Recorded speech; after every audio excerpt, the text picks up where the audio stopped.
Hello there, and welcome to another video. Today we're going to be looking at the oldest computer in my collection, and that is the Apple III. Now if you've seen the 2018 pickups video that I did, you'll notice that the Apple III was part of that as well. But since getting the Apple III in the spring of 2018, I really haven't done much with it. I turned it on, I put a floppy disk in, and the system was able to boot off of it, but that's really about it. So today I want to focus on this here, which is the 5 megabyte external hard drive. So this is a profile hard drive, and it was a really expensive peripheral back in the day. So I'm very curious if we could get it working, and if we do get it working, if there are any files on it. Now a bit of a warning for you if you're wearing headphones or you have your speakers turned up to 11, this video may have some noisy elements. The first thing to do was to inspect the profile hard drive on its own. It's a pretty sophisticated device, and I learned that it could perform its own tests without the need to be connected to a computer. So let's start out simply by just turning it on by itself. Alright, well the red light flashed briefly, but things are way too quiet. We should be able to hear the hard drive spinning up. I hear some small noises, but nothing close to what we should be hearing. Due to the age of this drive, I wouldn't be surprised at all if maybe there's a blown capacitor or something wrong with the board inside. So let's take things apart and see if we could spot anything obvious.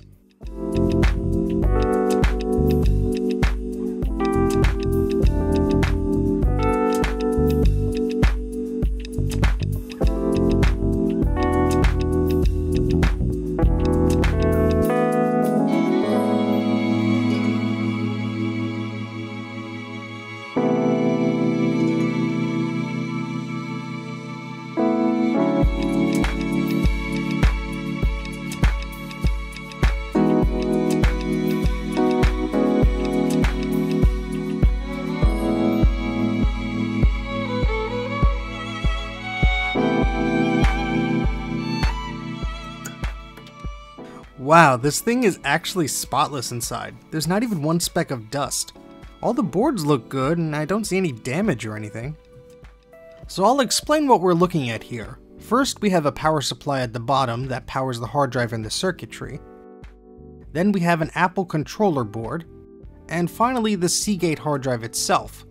The hard drive actually has another Apple board on the bottom of it, so it's not just your standard hard drive. We'll remove the hard drive here to get a better look at it. And boy, is this thing huge! We'll compare the size of it to another 5¼ inch drive. This is a Rodime SCSI hard drive from a Macintosh 2 from the late 1980s. Then we have a tiny 3½ inch Quantum Pro Drive ELS 80 megabyte SCSI drive from 1992. The hard drive inside of the profile is a ST506 model by Seagate. This was Seagate's first 5¼ inch hard drive. It was introduced in 1980 for a price of $1,500 US. Apple sold the profile for much more than that, however, at a price of $3,500 US. But with the profile, you got a lot of custom circuitry to make this work with your Apple computer, along with a power supply, this beast of a case, a set of software, and a profile interface card that goes inside your computer. So now that we have everything out in the open, let's figure out why it's not spinning up. I consulted the Apple III enthusiast Facebook group, as well as Mike and the gang from MacYak. Both parties suggested that it could be that the drive has become stuck after sitting in the same spot for over 35 years. Their solution was to spin the motor of the disk a few times by hand, back and forth, to loosen it up. Would that be enough to get things working though? Well, there's only one way to find out. To gain access to the drive, we have to remove this Apple board first. This ribbon cable is a little delicate, so you have to be very careful if you're separating this. Thankfully, the metal rails can bend enough here to give you enough room to get the board out of the way. And there we have it. Here is the drive. Now to give things a gentle spin. There was some resistance as I'm trying to spin this, but it could just be all of the grease that has dried up over the years. But after loosening up a bit, I could actually already tell a difference. Now before we put everything back in the case, let's connect the cables and turn things on to see if this changes anything.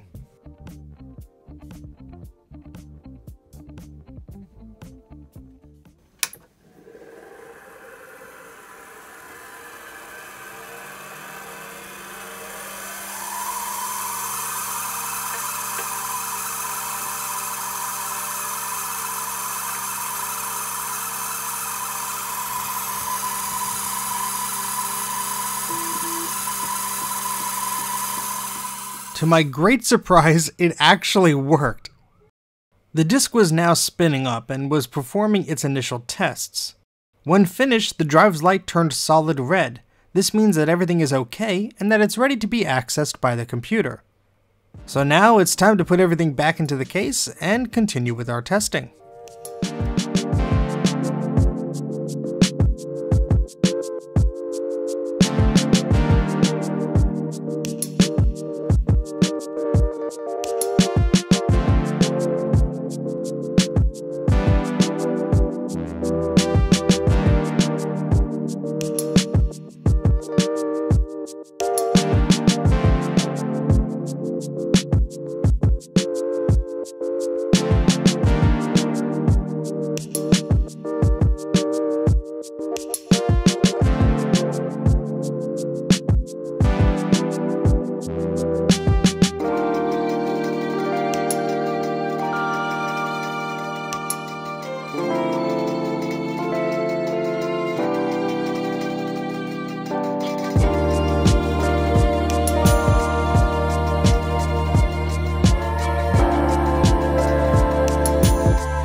In order to test the hard drive, we need some software. Using the free ADT Pro utility, I was able to use a modern computer along with a USB to serial adapter in order to create a floppy disk from an image I downloaded off the internet. This disk contains the Apple sauce, yes, that's how you're supposed to say it apparently, disk utility version 1.3. Using this disk utility, we can then edit the configuration of our system and attempt to read the hard drive. Once the drivers are loaded and a new system is generated onto the floppy disk, we're ready to try and access the profile hard drive.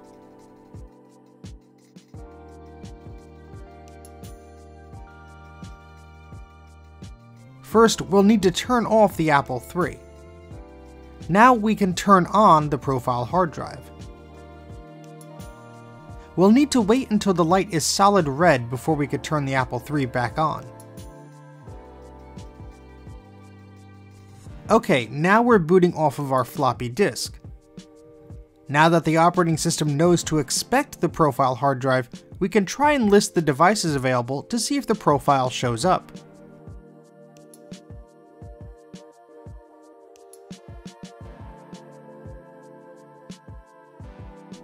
And sure enough, it does!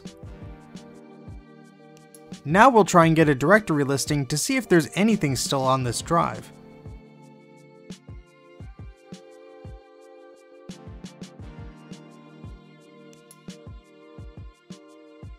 Well, there seems to be data on here, but at first glance it only seems like there's one directory.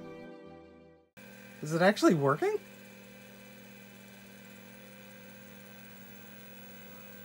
Oh my goodness.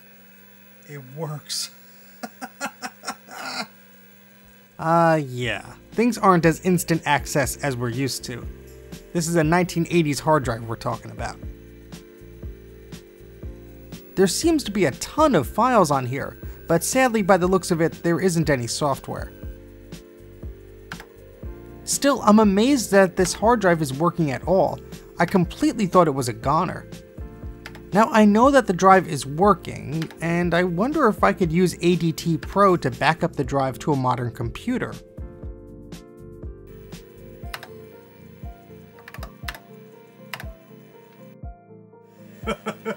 Oh boy. Sure enough, that does seem to be possible, but how long would it take to transfer over a massive 5 megabytes via a serial connection?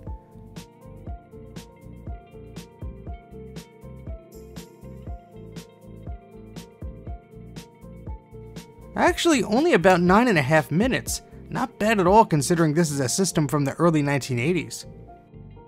Of course, having a very fast serial connection on the other end doesn't hurt at all. With the disk image contents on a modern computer, I soon discovered it contained a ton of old contacts and letters for an old business that used to be located in New Jersey. But the contents doesn't matter, I'm just very pleased that we were able to get this old hard drive working again.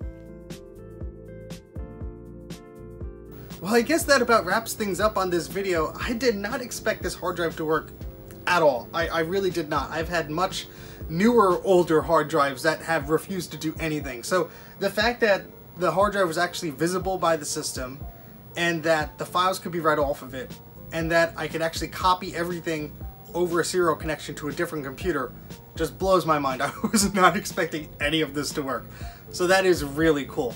I do want to do a future video about this Apple III. As you saw, some of the RAM chips looks like they need to be reseated or they may have gone bad.